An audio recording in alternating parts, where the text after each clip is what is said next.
আল্লাহকে যে ছেড়ে দেয়, রসুলকে যে ছেড়ে দেয়, সে আর কোনো ঘাটে স্থান পায় না।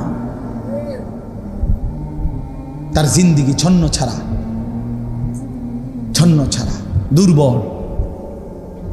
এজন্য আল্লাহর উপরে ঈমান, আল্লাহর সাথে মহব্বত, আল্লাহকে আঁকড়াইয়া ধরা, এটাই মজবুত, এটা গুরুত্বপূর্ণ বিষয়, বিশ্বাস করে। ঈমান সবচেয়ে বড় সম্পদ। এই পৃথিবীটা যদি আপনি 10-12 পান, আরে ভাইয়া, আর যদি আল্লাহকে হারায় ফেলেন, আল্লাহর কসম আপনি কিছুই পান না। পৃথিবীর কিছু না পেয়ে জীর্ণ কুঠিরেও কেউ যদি ইমানদার হয়, হাসরের ময়দানে সে দেখবে বাদশাহ। আমার শায়েখ আল্লামা মুফতি মুশতাকুর নবী সাহেব বলেন, হায় কত কোটিপতি দুনিয়াদার হাসরের ময়দানে গিয়ে দেখবে ফকির, কত জীর্ণ শীর্ণ গরিব দুঃখী ইমানদার হাসরের ময়দানে গেলেই দেখবে বাদশাহ।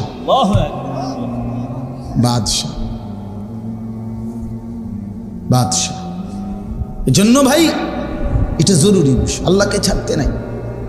আল্লাহকে বাদ দিলে আর কিছুই থাকে না। আল্লাহই মোমেনের বন্ধু, সবচেয়ে প্রিয় আল্লাহ। ওয়াল্লাযীনা আমানু আশাদ্দু হুব্বান লিল্লাহ। কোরআনে আল্লাহ বলছেন, যারা মোমেন তাদের সবচেয়ে বেশি ভালোবাসা আল্লাহর জন্য। কার জন্যে? বান্দা যখন আল্লাহকে পুরা ভালোবাসে, আল্লাহও বান্দাকে পুরা ভালোবাসে। এই ভালোবাসা যখন পূর্ণ হয়, আল্লাহর ওই বান্দারে জমিনে থাকতে দেয় না, নিজে ডাইকা নিজের কাছে। হ্যাঁ, ইয়া আইয়াতুহান নাফসুল মুতমাইন্নাহ ইরজিই ইলা রাব্বিক রাদিয়াতাম মারদিয়াহ। আল্লাহ তখন নিজেই ডাক দেয়, হে পবিত্র আত্মা আমার, আমি রবের কাছেই ফিরে চলে আসো, আমিও তোমার উপরে সন্তুষ্ট, তুমিও আমার উপরে সন্তুষ্ট। রাদিয়াতাম মারদিয়াহ। বান্দা যখন জমিন থেকে বলে, আল্লাহ আমি আপনাকে ভালোবাসি, আমি আপনার উপরে রাজি, আসমান থেকে আরশে আজিম থেকে আল্লাহও বলে, বান্দা আমিও তোর উপরে রাজি। এবার বান্দা যখন বলে আমিও রাজি, আল্লাহও বলে আমিও রাজি। এবার আল্লাহ নিজেই ডাক দেয়, তাইলে আর জমিনে থাইকা লাভ নাই, আমার বান্দা আমার কাছেই চলে আসো। ফাদখুলি ফি ইবাদি ওয়াদখুলি জান্নাতি। আল্লাহ ডাক দিয়ে বলে, বান্দা আমার এমন মহব্বতের আরো কিছু বান্দা ওইখানে আছে, ওইখানে ঢোকো, একসাথ হয়ে আমি আল্লাহর জান্নাতের মধ্যে আসো। হ্যাঁ ছেলেরা, ভাইয়া, বাবারা, আপনারা মনে করেন না আমরা বেকুব? হ্যাঁ, আপনি বেকুব বাইবেন না আমরা রে। দুনিয়া নিয়ে কামড়াই না, কামড়া কামড়ি করি নাই বন্ধু। বেকুব মনে করছো তুমি? হ্যাঁ, আমরা পড়ালেখা করি নাই, চিরা খাইয়া বড় হয়েছি, বুঝবো না কেন? আর 10 জন যদি ভাত মাছ খাইয়া বড় হয়, তো আমরা কি ওটা বন্ডুটি খাইয়া বড় হয়েছি নাকি? তো বুঝতাম না কেন দুনিয়া? হ্যাঁ, তুমি চালাক হয়ে গেছো। সারাদিন সারা রাত নর্তকীর ছবি, উলঙ্গ নাচ দেখা তুমি যুবক চালাক, আর আমি বোকা। আমি আজকের সারাদিনে 5 ওয়াক্ত নামাজ জামাতের সাথে পড়ছি, আমি বেকুব না?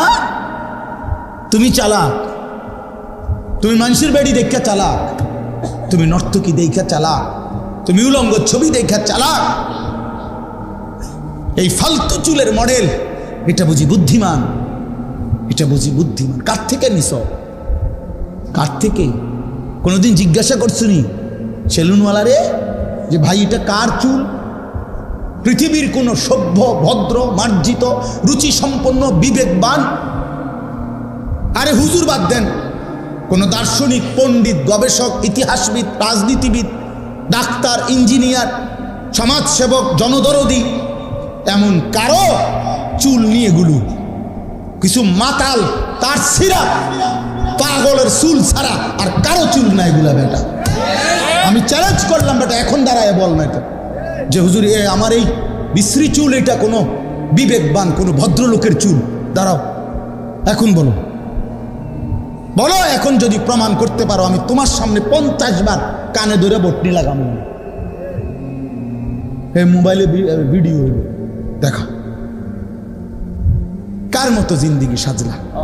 এত বড় রসুলকে বাদ দিয়া কোন পাগল ছাগলের কাছ থেকে স্টাইল নিলাম?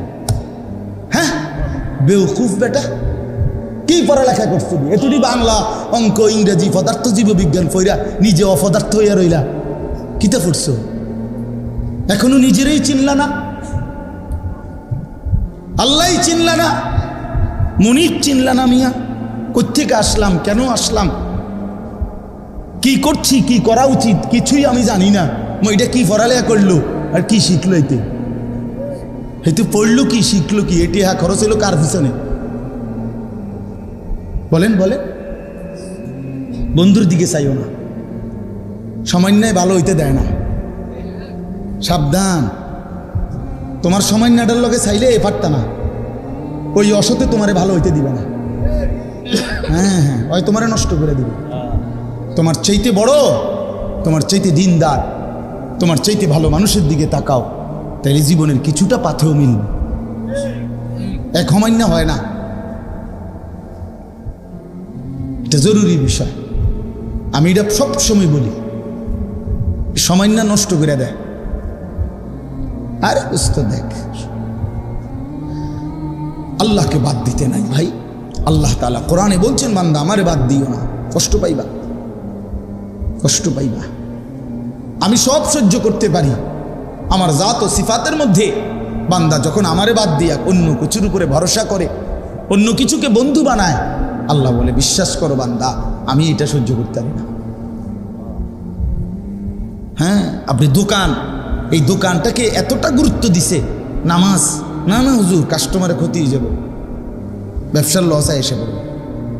সিএনজি এটারে এতটাও মানে বুঝে ধরছে, যদি নামাজে যায় তো আমার একদিন একজনে কইছে, হুজুর আমি নামাজ ফিরে আইলে হন আমার সিএনজিটা, আমার সিরিয়ালটা 30টার পিছনে যাবে।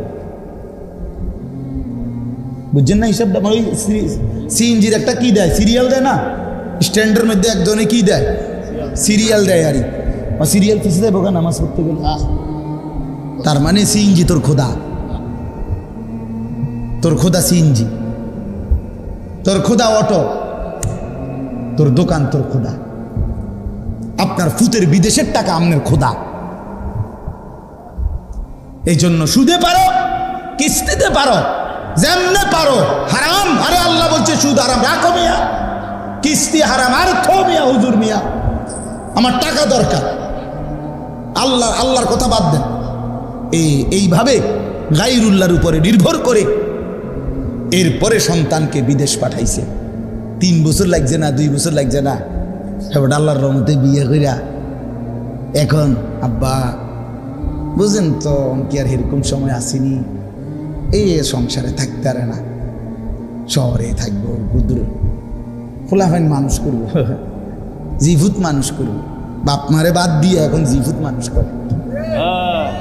হ্যাঁ, আমরা বুঝি না কার জন্য। আর এখন কি হইল, আল্লাহরেও হারাইলেন, সন্তানরেও হারাইলেন।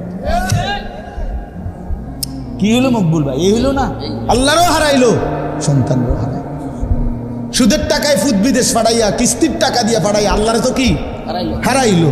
এবার ফুতো গেছে গান, ফুতো আগের মতো খবর লয় না, তো এবার ফুতো গেল, খুদাও গেল, আল্লাহও গেল, আমনে কি হইলে না, খাসিরাত দুনিয়া ওয়াল আখিরাহ।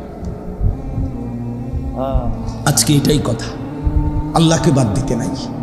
প্রিয় বন্ধু আমার, বাপ আমার, হাত জোড় করে বলি, আল্লাহকে বাদ দিতে নাই। আল্লাহই মুমিনের বন্ধু। মুমিনের বন্ধু কে? আল্লাহ। সব সইতে পারে, আমলের কমতি আল্লাহ তাআলা মাফ করে দিতে পারে, কিন্তু আল্লাহর জাতের মধ্যে, আল্লাহর উপরে নির্ভরতার ক্ষেত্রে আল্লাহ বলেন আমারে বাদ দিলে আমি আর সহ্য করতে পারি না। আল্লাহ বলেন বান্দা আমি সব মানতে পারি, কিন্তু আমি শিরিক মানি না, আমারে বাদ দিলে আমি মানি না। অন্য কাউরে বন্ধু বানাইবা না, অন্য কিছুর উপরে ভরসা করো। ভরসা করতে হবে কার উপরে? বন্ধু বানাবেন কাকে? একটা সুন্দর ঘটনা শুনেন, আমরা শুনছি বড় আলেমদের মুখে। ওই বড় পীর আব্দুল কাদের জিলানী রহমতুল্লাহর নাম শুনছেন না? সবাই জানেন তো। ওনার কাছে একদিন এক মহিলা আসছে পর্দার আড়ালে, আইসা বলতেছে, হুজুর আমার একটা ছোট্ট কথা আছে। তো বলতেছে কি বলো? তো তো ওই মহিলা পর্দার আড়াল থেকে বলতেছে, হুজুর বিশ্বাস করেন আল্লাহ তাআলা আমাকে অনেক বেশি রূপ সৌন্দর্য দান করছে, আমি অনেক সুন্দরী নারী, আমারে আল্লাহ যথেষ্ট পরিমাণ রূপ যৌবন সৌন্দর্য দান করছে, শরীয়তের অনুমতি নাই এই জন্য আপনারে দেখাইলাম না, কিন্তু মুখে বললাম। কিন্তু হুজুর আমি আসছি একটা তদবিরের জন্য। কি তদবির? আমার স্বামী আমার এত যথেষ্ট রূপ সৌন্দর্য থাকার পরেও আমার স্বামী আমারে বাদ দিয়া অন্য মহিলার দিকে নজর দেয়, সম্পর্ক পরকিয়া, আমি এটা সহ্য করতে পারি না, আপনি আমারে কোনো তদবির থাকতে দেন। এই বড় পীর আব্দুল কাদের জিলানী রাহমাতুল্লাহ একটা চিৎকার দিয়া বেহুশ হয়ে গেছে। হুঁশ আসার পরে ওনার খাদেমরা জিজ্ঞেস করছে, হজরত মহিলা একটা তদবির চাইলো, এই না আমনের কি হইলো যে আপনি চিৎকার দিয়ে উঠলেন, আপনি কেন বেহুশ হয়ে গেলেন? তখন তিনি বলেন, বাবা শোনো, এই মহিলার এই কথা আমারে বহুত বড় এক সবক দিল। এই মহিলার কথার থেকে আমি বুঝলাম, হায় এক সাধারণ মহিলা তার স্বামীর মধ্যে আরেকজন শরীক সহ্য করতে পারে না, আমার আল্লাহ এত বড় কায়নাত দিয়ে তার সাথে কেউ শরীক করলে তিনি কেমনে সহ্য করবে? বুঝেন নাই কথাটা? এত কিছু দিয়া আল্লাহ আমারে পাইলা যদি আমি সেই আল্লাহর সাথে শরীক করি, আল্লাহ কেমনে সহ্য করবে? আমি এই বেডির কথার থেকে এটা বুঝছি। হ্যাঁ, কারে বাদ দিলেন ভাই? সারাদিনে আল্লাহর নামটা মুখ দিয়ে বাইর হয় না, কত বড় নিকৃষ্ট মুসলমান। সারাটা দিনে 24টা ঘন্টার মধ্যে আল্লাহকে একটা সেজদা দিতে মন চায় না, কত বড় গাদ্দার এটা, কত বড় নিকৃষ্ট এটা, কত বড় অসভ্য, কি আশ্চর্য এটা! এভাবে আল্লাহকে মানুষ বাদ দিয়ে ফেলে এক মুসলমান হইয়া, এক মুমিন হয়ে। এই জন্য এবার মজার কথা হলো, আমি আয়াতের তর্জমা বলবো, আগে শুধু বাংলা এমনি বুঝাই। আল্লাহ তাআলা বলছে, বান্দা শোনো, আমারে বাদ দিয়া যে যাকে বন্ধু বানাইলা সে যেন মাকড়সার মতো। কিসের মতো? আল্লাহকে বাদ দিয়ে অন্য কিছুর উপরে যে ভরসা করে, বন্ধু বানায়, প্রিয় বানায়, সে যেন একটা মাকড়সা। ওই লোকটা যেন একটা মাকড়সা। কেমন মাকড়সা? যে মাকড়সা একটা বড় যত্ন করে ঘর বানাইলো। মাকড়সার ঘর দেখছেন? কথা বলছেন না? বলেন না। মাকড়সা চিনেন? ওই যে হাতির মতো ছোট্ট, এই মাকড়সার জাল মানে মাকড়সার ঘর খুব সুন্দর করে সে বানাইলো। তো আল্লাহ তাআলা বলেন, এবার তোমরাই বলো, এই পৃথিবীর মধ্যে যত ঘর আছে তার মধ্যে সবচেয়ে দুর্বল ঘর মাকড়সার ঘর, নাকি? এর চাইতে দুর্বল কোনো ঘর হয় চাচা? না, মাকড়সার ঘর। এটা যদি একটু বাতাস আসে, সিরা বিরা পড়ে যাবে। একটা 6 মাসের বাচ্চাও যদি তার হাত আলগি দেয়, পড়ে যাবে, এত দুর্বল ঘর। আল্লাহ তাআলা বলেন, ঠিক এরকম ভাবে আমি আল্লাহকে বাদ দিয়ে যে বা যারা অন্য কিছুকে বন্ধু বানায়, অন্য কিছুর উপরে ভরসা করে, তারা যেন মাকড়সার মতো যে একটা ঘর বানাইলো আমারে বাদ দিয়া অন্য কিছুর উপরে। আর মনে রেখো, সামান্য ঝড়ে সবচেয়ে দুর্বল ঘর মাকড়সার ঘর, আমি আল্লাহরে বাদ দিয়েও সে যাকে ধরলো, এইটাও তার জন্য ঠিক এরকম ক্ষণিকের মধ্যেই, অচিরেই, অল্প সময়ের ব্যবধানে এটা হারিয়েছে। ওই নেতা না থাকবে না, ওই ঘর থাকবে না, আপনারে রাইখাই, আরে মিয়া আপনার দোকানের জাকাত রাইখাই ওরা আপনারে কবরে পাঠাই দেবে। আপনার ঘরের মধ্যে রাইখাই আপনারে কবরে পাঠাই দেবে। আপনার সন্তানরা, পরিবারের বাচ্চারা, স্ত্রী সন্তানরা তারা মাটির উপরে ধাইকা আপনারে মাটির নিচে দাফন করে দেবে। আপনি যাদের জন্য আল্লাহকে ছেড়ে দিয়েছিলেন, যে সংসারে হাসি ফুটানোর জন্য, বউ বাচ্চার সংসার করার জন্য আপনি এক ওয়াক্ত নামাজ পড়তে পারেন নাই, আল্লাহকে ডাকতে পারেন নাই, আল্লাহরে ভুলে গেছেন বহু আগে। আল্লাহ তাআলা বলেন, তুমি একটা মাকড়সার ঘর বানাইছো, তুমি মনে রাখো বান্দা, মাকড়সার ঘর টিকে না। ঠিক আমারে বাদ দিয়া যে যাকে ধরছো সেটাও টিকবে না।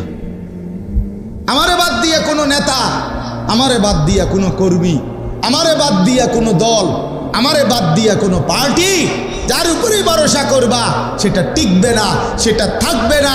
আড়াইটার পরে পরের দিনের আড়াইটা পর্যন্ত আর খুঁজেও পাওয়া যায় না। বেশিক্ষণ লাগে, এক আড়াইটার থেকে পরের দিনের আর আড়াইটা যায় না। আড়াইটায় যখন ভাগছে তো পরের দিনের আড়াইটা পর্যন্ত আর কিচ্ছু নাই, কিচ্ছু নাই। তো 16 বছরের সাজানো সংসার কই গেল? হ্যাঁ, 16 বছরের নেতারা কই? 16 বছরের কর্মীরা কই? 16 বছরের দাপট কই? 16 বছরের অহংকার কই? 16 বছরের বড়াই কই? কই বাবা? মাতালুল্লাযীনা ইত্তাখাযু মিন দুনিল্লাহ, এই তরজমা শুনেন। আল্লাহ বলেন, আমি উদাহরণ দিচ্ছি বান্দা, আমি আল্লাহকে বাদ দিয়ে অন্য যা কিছুকে বন্ধু বানায় যারা, কামাসালিল আনকাবুত, তারা যেন মাকড়সার মতো। কিসের মতো? ইত্তাখাযাত বাইতান, যে একটা ঘর বানিয়েছে মাকড়সা। মাকড়সা যেমন একটা ঘর বানায়, তুমি মাকড়সাও একটা ঘর বানিয়েছ। ইন্না আওহানাল বুয়ুতি লাবাইতুল আনকাবুত, আল্লাহ বলে জেনে রেখো বান্দা, এই পৃথিবীতে সবচেয়ে দুর্বল ঘর মাকড়সার ঘর। ঠিক তেমনি ভাবে আমি আল্লাহরে বাদ দিয়ে তুমি যেটারে ধরছো সেটাও এরকম দুর্বল ঘর, সেটাও এমন দুর্বল ভরসা।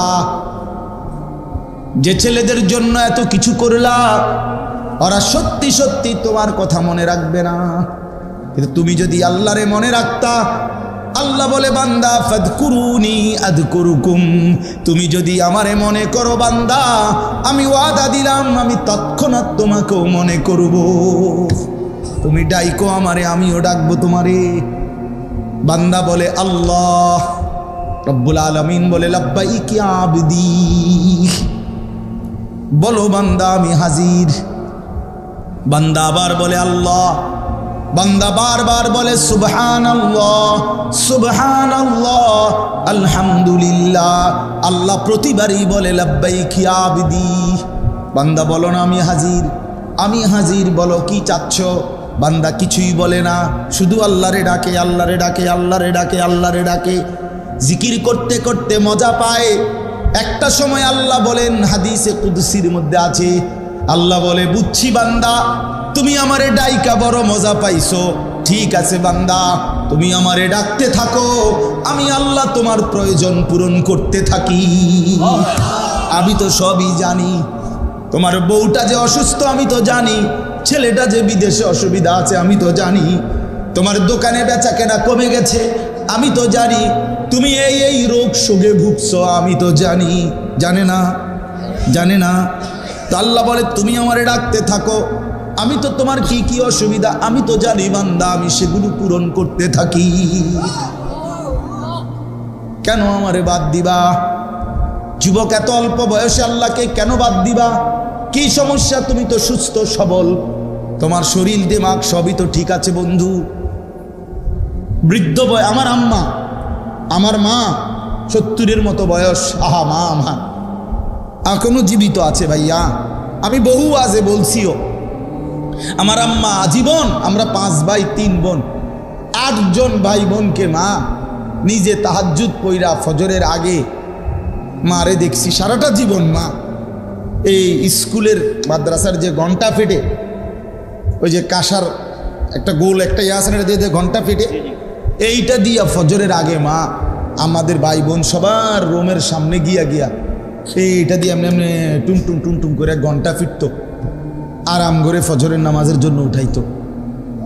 যে মা আমার নিজে 5 ওয়াক্ত নামাজ পড়তো, আমগরে নামাজ পড়াইতো, যে মা আমার 5টা ছেলেকে আলেম বানাইবার জন্য চেষ্টা করছে, এই মা এই বয়সে আইসা মা আমার, বিশ্বাস করেন আমার আম্মা এখন এমন অসুস্থ যে মার হাতে একটা ট্যাবলেট দিলে, বিশ্বাস করেন একটা ঘন্টাও যদি মার হাতে এটা রাখি, মারে 1000 বার 1,00,000 বারও যদি বলি মা এটা ওষুধ ওষুধ, মা এটা আপনি খান, আল্লাহর কসম মা এটা বোঝে না। মা বুঝে না বন্ধু। আমি সেই মার সন্তান, যে মারে আমি দেখছি মা আমার কত মেহনত করছে। উজু করতে বসাইলে মা বুঝে না, নামাজের রাকাত মা চিনে না। হ্যাঁ, ওহ কি আয়াত! ওই যে ওয়ামিনকুম মান ইউরাদ্দু ইলা আরদালিল উমর লিকাই লা ইয়ালামা মিন বা'দি ইলমিন শাইআ। আল্লাহ বলেন আমি কাউকে কাউকে এতটা বৃদ্ধ অবস্থায় পৌঁছাই যে তখন আর পিছনে যা যা জানতো কিছুই আর জানে না। সূরা হজ্জের আয়াত। লিকাই লা ইয়ালামা মিন বা'দি ইলমিন শাইআ। আমি আল্লাহ বৃদ্ধ বয়সে একটা সময় সব কিছু পিছনের ভুলাইয়া দেই। মা আমার জগতের আর কিছুই বোঝে না। তো তুমি তো এমন বৃদ্ধ হও নাই, তুমি তো যুবক, শরীর স্বাস্থ্য সামর্থ্যবান, তুমি কেন সেজদা করো না? তুমি তো পাগলও না, ছাগলও না, তুমি তো মাতালও না, তুমি তো বৃদ্ধ না, অক্ষম না, তুমি তো প্যারালাইজড না, পঙ্গু না, তুমি তো অচল না, অসহায় না, কেন তুমি সেজদা করো না? কোরআনুল কারীমের মধ্যে আছে, আল্লাহ বলেন হাসরের ময়দানে প্রত্যেক নাফরমানকে আল্লাহর পক্ষ থেকে বলা হবে, ফেরেশতারা বলবে আয়ুদাউনা ইলাস সুজুদ। বন্ধু এই শেষ কথাগুলো মনে রাখো। আল্লাহর ফেরেশতা বলবে নাফরমান এতগুলো মোট সেজদা তোর ছুটে গেছে, আজ হাসরের ময়দানে দে, সেজদা দে। ফালা ইয়াস্তাতিউন, লক্ষ কোটি বার চেষ্টা করে নাফরমান একটি সেজদাও দিতে পারবে না। কোরআনে আছে, আল্লাহ বলেন জাহান্নামের ফেরেশতারা জাহান্নামীকে জিজ্ঞেস করবে মা সালাকাকুম ফি সাকার। ওই নাফরমান কি কারণে জাহান্নামে আসলি? আল্লাহর কসম বন্ধু, জাহান্নামী উত্তর দিবে, প্রথম উত্তর ক্বালু লাম নাকু মিনাল মুসাল্লিন, আমি নামাজি ছিলাম না। আল্লাহ কোরআনে বলছেন কাল্লা ইদা বালাগাতিত তারাকি। আল্লাহ বলেন নাফরমানের মৃত্যু যন্ত্রণা হবে বড় কঠিন। কণ্ঠনালী পর্যন্ত রূহটাকে কলিজার থেকে আজরাইল একটা টান দিয়া ছিঁড়ে ফেলবে, ছিঁড়লেই রূহটা কণ্ঠনালীর কাছে আসবে। এবার কণ্ঠনালী দিয়া রূহটা বাহির হতে চাইবে না।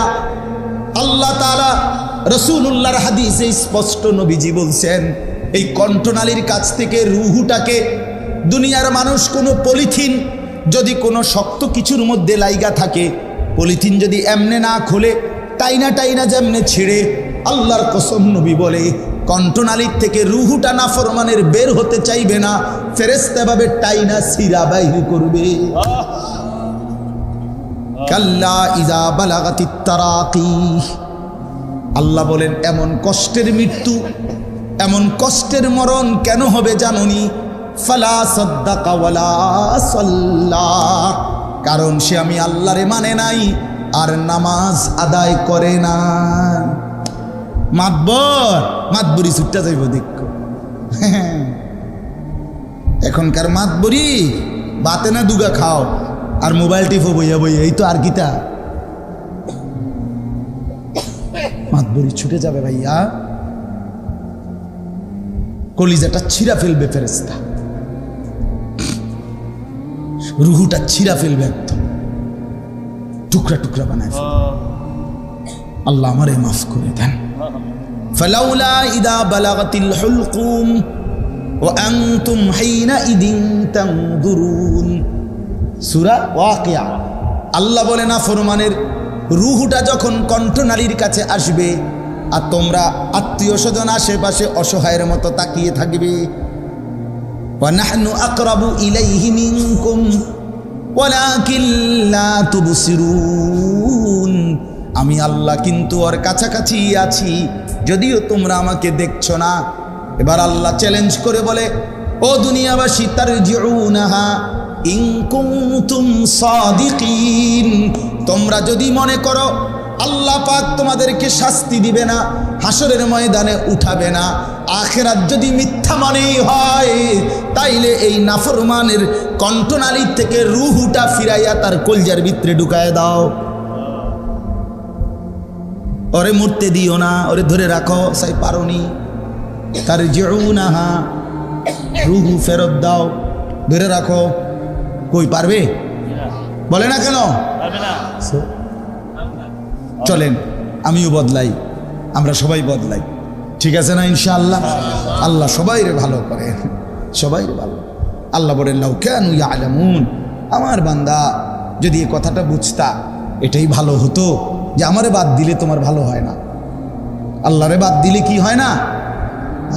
মাকড়সার ঘর হয়, মাকড়সার ঘর টিকে না। ইন্নাল্লাহা ইয়ালামু মা ইয়াদউনা মিন দুনিহি মিন শাই, আল্লাহ বলেন আমারে বাদ দিয়ে যে যাকে যে জিনিসকে ডাকতেছ, ভরসা করছো, আমি জানি, সব জানি। আহুয়াল আজিজুল হাকিম, আর মনে রেখো একমাত্র ক্ষমতাবান প্রজ্ঞাময় শুধুই আমি আল্লাহ। তিলকাল ওয়া তিলকাল আমসালু নাদরিবুহা লিন-নাস, আল্লাহ তাআলা বলেন আমি উদাহরণ দিয়া, মাকড়সার উদাহরণ দিয়া স্পষ্ট করে তোমাদের মানুষদেরকে আমি আল্লাহ বুঝাইয়া দিলাম। ওমা ইয়াকিলুহা ইল্লাল আলিমুন, আর আমার এই কথার থেকে বুঝবে তারাই যাদের মধ্যে আল্লাহ তাআলা কোরআনের বুঝ দিছেন, রসুলের ইলমের বুঝ দিছেন, আর বিবেক বুদ্ধি দান করছেন, ইলম দান করছেন, তারাই বুঝবে। দুনিয়া লুভি মাতাল বুঝবে না। সে বলবে ও হুজুরের কমে তুমিও আচ্ছা মনে করো না, কইয়া উড়াই দিলা, আর দাও উড়াইয়া দাও, অসুবিধা কি? বাতে তো খাও, আমরা বাতে খাই। দুনিয়া এই এমনি এমনি পার হয়ে যাবে, কাব্বাইয়া কুব্বাইয়া দুনিয়া পার হয়ে যাবে। হাসলেও দুনিয়া শেষ, কাঁদলেও দুনিয়া শেষ। কথা বলেন না? হ্যাঁ, আজকের রাত যার দুঃখের রাত তারও ভোর হবে, আজকের রাত যার আনন্দের রাত তারও ভোর হয়ে যাবে। বাসর রাতও ভোর হয়, জেলখানার রাতও ভোর হয়। এটা তো শেষ হয়ে যাবে ভাইয়া। এরপরে কবর, হাসর, আখিরাত, পরকাল, নাকি এগুলো মিথ্যা? হ্যাঁ, 100 সত্য। মিথ্যা কথা এতদিন চলে না, কথা বলেন না কেন? মিথ্যা কথা এতদিন চলে না। যে 1450 বছর ধরে সেই নবীজির জামানার থেকে এতদিন বুঝি মিথ্যা কথা চলার কথা, কাজে বুঝাই যায় সত্য। আল্লাহ আমাদেরকে বুঝ দান করেন। আজকে আল ইহসান ইসলামী যুব সংগঠন আল্লাহ তাআলা কবুল করেন। তোমরা যারা ছেলেরা বসছো ভাইয়া, দয়া করে নিয়ত করো, দিলে দিলে তোমার ভালো তুমি দেখো, শেষ পর্যন্ত তুমি তোমার পথেই চলে যাবা, আমি আমার পথেই চলে যাব, আমরা সবাই আলাদা হয়ে যাব।